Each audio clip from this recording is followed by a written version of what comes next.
Let me start by saying I loved my grandpa. Growing up, he was my hero. He owned a little paint store called Desert Colors. The paint store was perched on the edge of town, just off Route 285.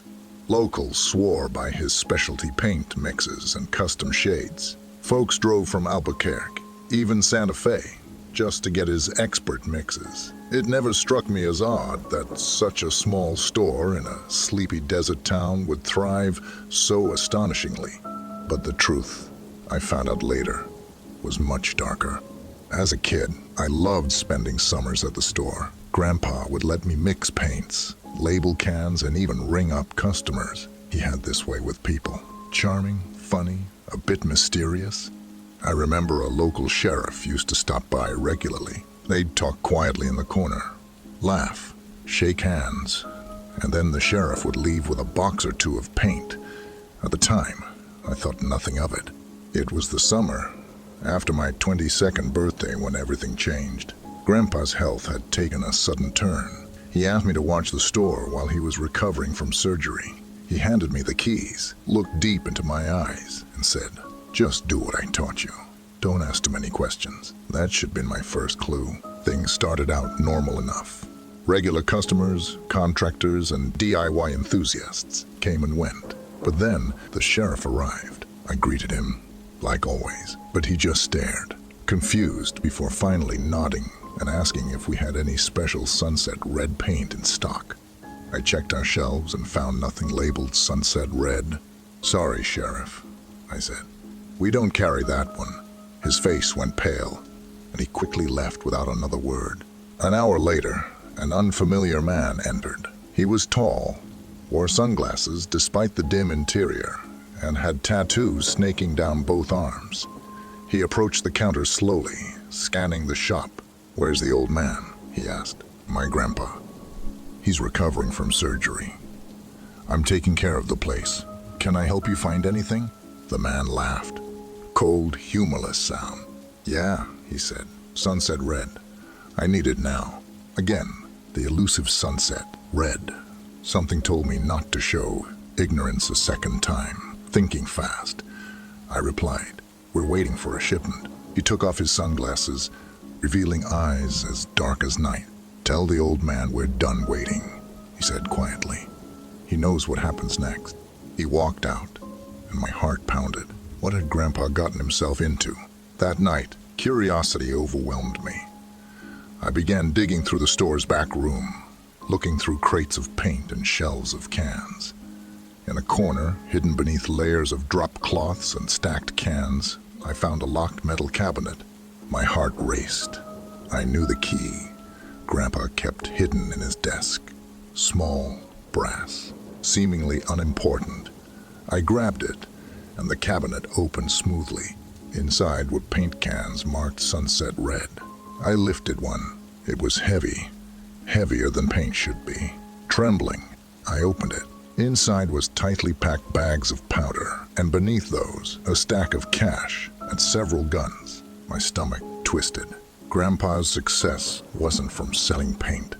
It was from drugs and guns. He'd kept this hidden my whole life.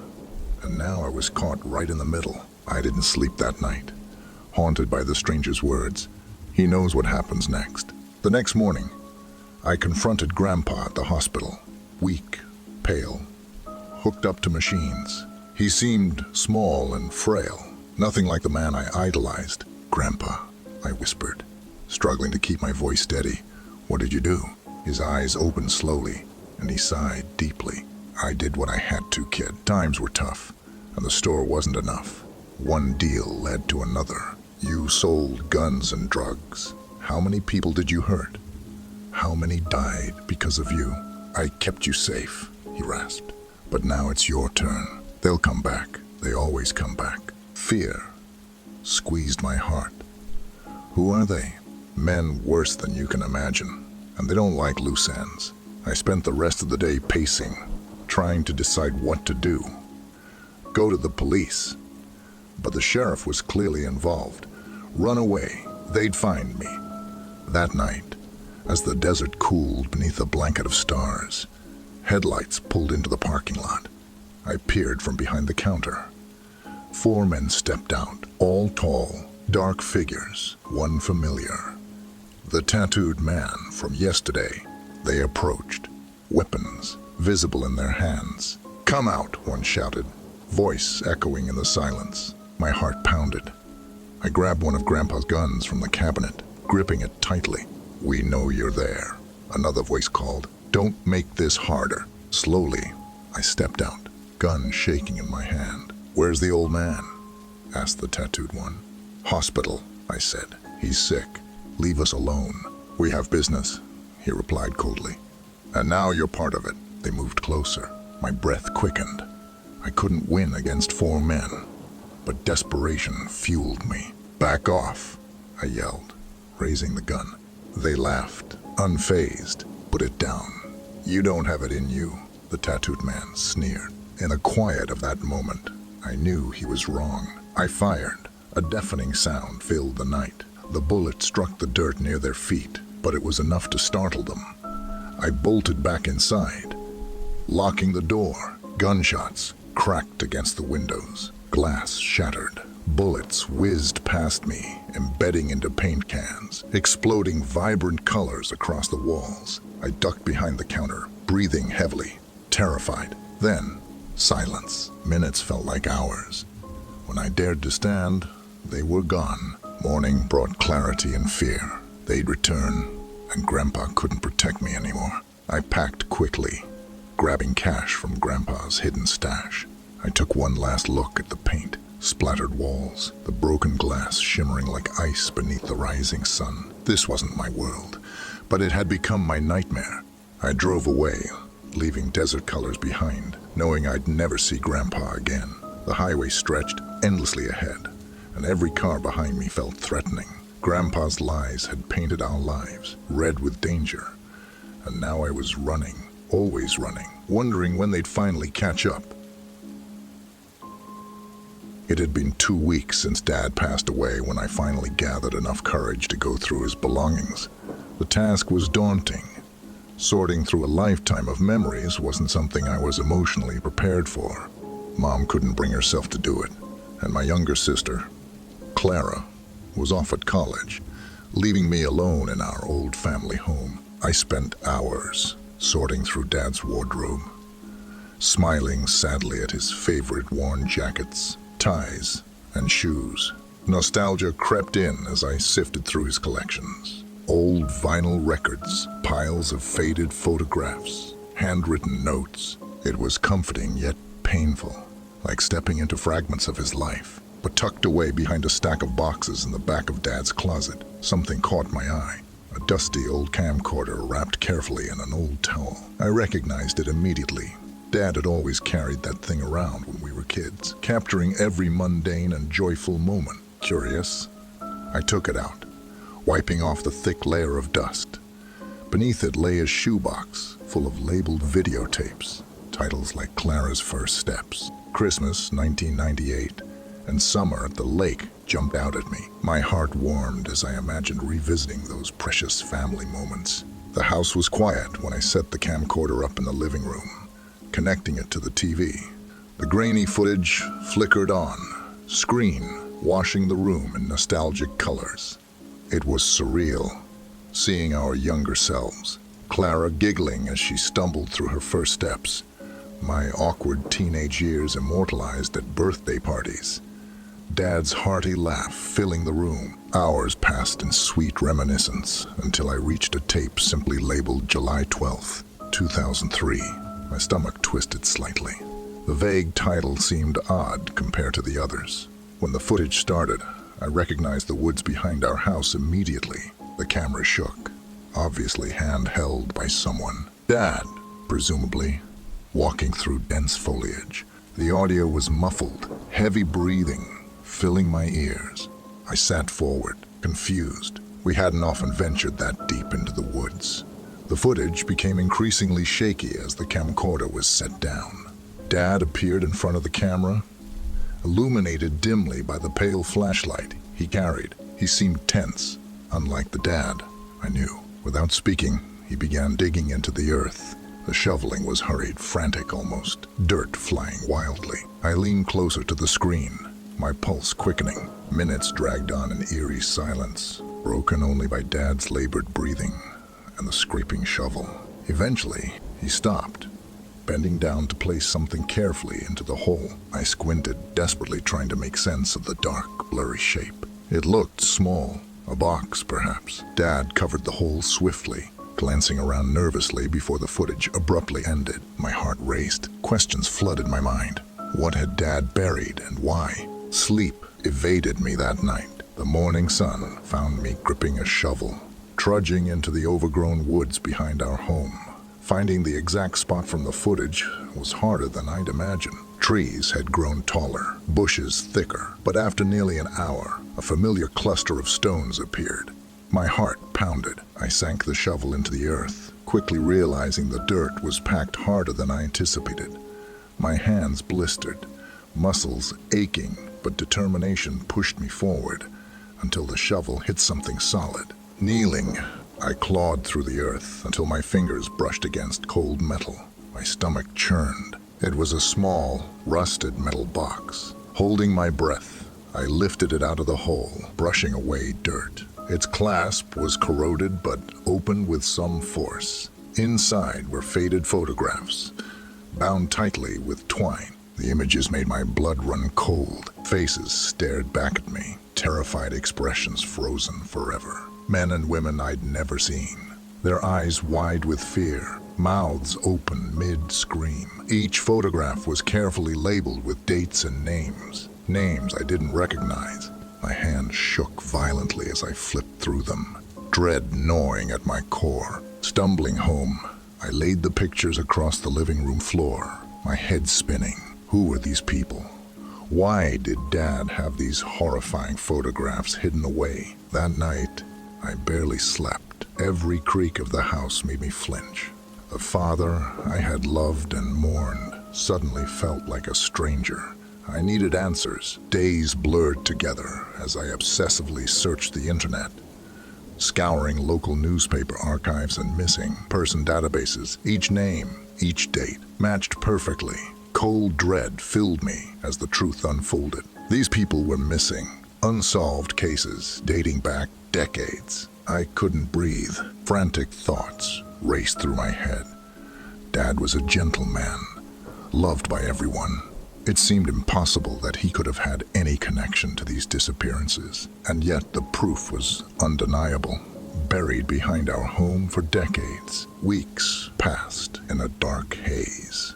I avoided everyone, haunted by the images. Clara called repeatedly, but I couldn't face her yet. Mom was oblivious, trapped in her grief.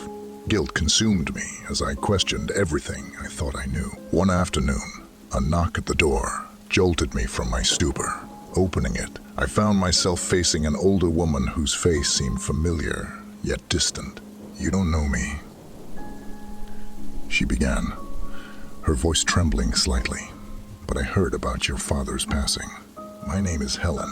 I used to live in the neighborhood." I invited her in, hesitantly, my guard up. Helen's eyes wandered around the room, nervously before settling on the scattered photographs I had failed to hide. Her face paled. "You found them," she whispered, voice trembling. "You know about these?" I demanded, heart racing. "I suspected for years," she said, eyes haunted. "My husband went missing in '97.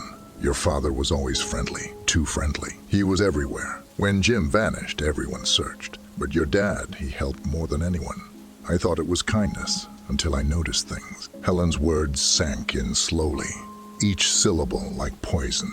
She detailed quiet suspicions, subtle behaviors that now seemed horrifyingly obvious. Dad's habit of wandering at odd hours, unexplained absences, his intense involvement in community searches. He'd hidden in plain sight. My body trembled with revulsion and grief. Dad, the man I'd idolized, the man who'd raised us with such care, had a monstrous side, hidden beneath a loving mask. "I'm sorry," Helen whispered gently, placing a comforting hand on my shoulder. "You're not your father. None of this is your fault." But her words did little to comfort me. My entire life now felt like a grotesque lie. After Helen left, I gathered the photographs and tapes, packing them away securely. The police had to know. The families deserved closure, even if it meant destroying the memories I had of my father. It was a bitter choice, but I had no alternative. As I handed everything to the detective, their faces filled with shock and disbelief. They reassured me I had done the right thing, but emptiness consumed me. That night, alone in the darkness, the weight of my discovery pressed against me heavily. Dad was gone, his dark secrets now exposed. But nothing felt resolved. All the happy memories felt tainted. I lay awake, haunted by a single, agonizing thought. Did I ever really know my father at all? It started on the night before my 29th birthday. A dream, clear and sharp like broken glass, invaded my sleep and pierced my comfort. I saw myself, smaller, younger, sitting in a crib. There was someone else there, another infant, my mirror image. I reached out, tiny fingers brushing hers, feeling warmth and comfort. Then a shadow fell across us, large and looming, and the other baby screamed, vanishing from sight. When I woke, my chest felt tight, constricted by a grief I didn't understand. Sweat-soaked sheets twisted beneath me, the faint memory of a scream echoing inside my skull. That wasn't just a dream. It felt too real. Breakfast was awkward that morning. My parents visited early. Their yearly ritual, balloons and blueberry pancakes from scratch. I hesitated at first, stabbing at pancakes, thoughts tumbling chaotically. Mom, did I ever have a twin? The pancake flipper in her hand stilled. The kitchen suddenly quiet enough to hear batter sizzling. Don't be silly, honey. She forced a smile that didn't reach her eyes. My father's mug trembled briefly in his hand. Their reaction spoke louder than any denial. I pressed further, my heart hammering. I keep dreaming of another child, like me, exactly like me. My father stood abruptly, scraping his chair against the hardwood. Enough. Why bring up nonsense on your birthday? His voice trembled. He was afraid. I saw it clear as day. Mom wouldn't meet my eyes. Dad paced nervously. Silence thickened, suffocating the room. Forget it, I whispered, knowing deep in my gut that forgetting was impossible now. They left early, hugging me too tightly, their voices cheerful but strained, barely masking unease. Alone again. I couldn't shake the thought, the lingering ghost of those eyes I'd seen in my dream. Eyes identical to mine, pleading, lost. I had to know. Over the next few days, sleep eluded me. Each night brought more vivid dreams. Always the same baby, always the shadow that stole her away. Exhausted and desperate, I turned to the attic, digging through yellowed papers and family albums until my fingers blistered. Nothing there. But it didn't deter me. Determined, I scoured the basement next, rifling through water, damaged boxes and dusty file cabinets. Tucked beneath old tax records, I found a faded envelope labeled hospital, confidential. Heart racing, I opened it, unfolding the fragile paper within. My birth records, twin girls, delivered 6 minutes apart. Emma. That was me. And another name scratched out hastily in pen, barely legible. My breath caught. My parents had lied. My mind whirled. I had a sister once, briefly alive, and then abruptly vanished from the records, her very existence scrubbed away. I had to find answers. The hospital was decrepit now, permanently shuttered, rusted gates chained shut, a thick layer of grime coating windows, abandoned years ago. Why? A shudder rippled through me as I stepped cautiously inside through a side door, barely hanging on its hinges, flashlight trembling in hand. I crept down silent, mold, slicked corridors. Hallways once filled with the sound of life now reeked of neglect and decay. The maternity ward was on the 3rd floor. My flashlight beam danced across broken furniture, scattered papers, Shattered glass. Room after empty room revealed nothing. But then, in the last room, down a narrow hall, I noticed something odd. One wall, covered in faded handwriting. Manic scrawls overlapping, frantic and repeated endlessly. They took her away, took her away. I stepped closer. Chest tightening. Another sentence was scrawled beneath. Clearer, darker, terrifyingly urgent. Find the pact. Find your family's shame. I didn't sleep that night.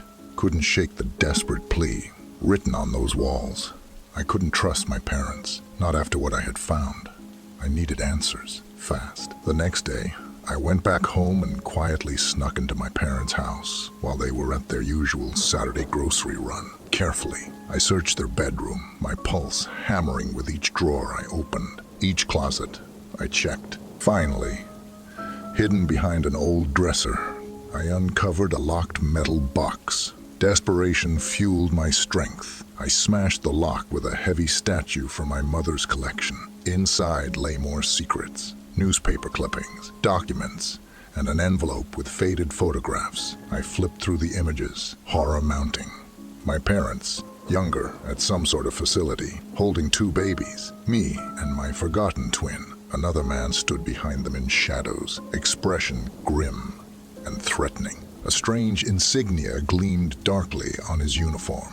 On the back of the photo, someone had hastily scribbled, "She was born defective. We had to give her away. They promised it was best. Forgive us." My hands shook violently. Defective, given away. Who had they trusted, and where had they sent her? Anger surged hotly through me, mingling with anguish. How could they abandon their own child? When my parents returned, groceries clutched obliviously in their arms. They froze in horror at the open box and scattered photos. "Emma."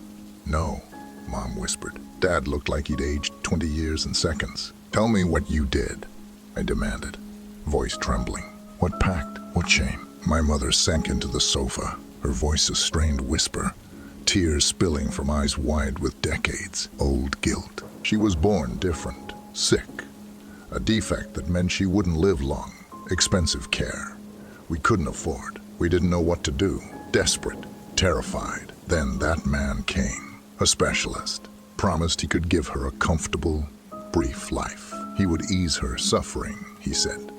In exchange, Mom's voice broke, trailing off helplessly. In exchange for what? My father's voice cracked, thick with shame, silence, secrecy, and later cooperation. We owed him a debt, signed our names. We promised never to speak about it to anyone. Cold dread washed through me. What happened to her? We don't know, Mom sobbed. He disappeared, never returned calls. The place vanished overnight. It was too late. We couldn't speak out. The threats, the fear, it kept us silent all these years. You gave your daughter away to strangers for convenience. Mom's eyes swam with remorse, her voice almost pleading. We thought it was mercy. I couldn't breathe, suffocated by anger and sorrow. My parents, who I'd trusted implicitly my entire life, had willingly betrayed their own flesh and blood, lied to me, left my sister to fate. Days blurred as I frantically searched online, seeking traces of the vanished specialist, the clandestine pact. Finally, I found stories buried deep within archived articles, a web of black market adoptions, unethical experiments, missing children, grief-stricken families, left with empty promises. My sister had been given away, bartered off like property, disappearing into the shadows with countless others. She'd existed briefly and been stolen, erased from our lives through deception and complicity. Her fate remained a haunting unknown, a hollow ache forever imprinted within my soul. Now each night, sleep mocks me. Dreams haunt me relentlessly. Each dream repeats endlessly, a shadowy figure pulling her tiny, terrified body away. Her eyes, identical to mine, pleading helplessly, vanish into darkness. Not ghosts, not curses, something far more chilling. The cold truth of human cruelty. indifference, and the terrible lengths families will go to conceal their darkest secrets.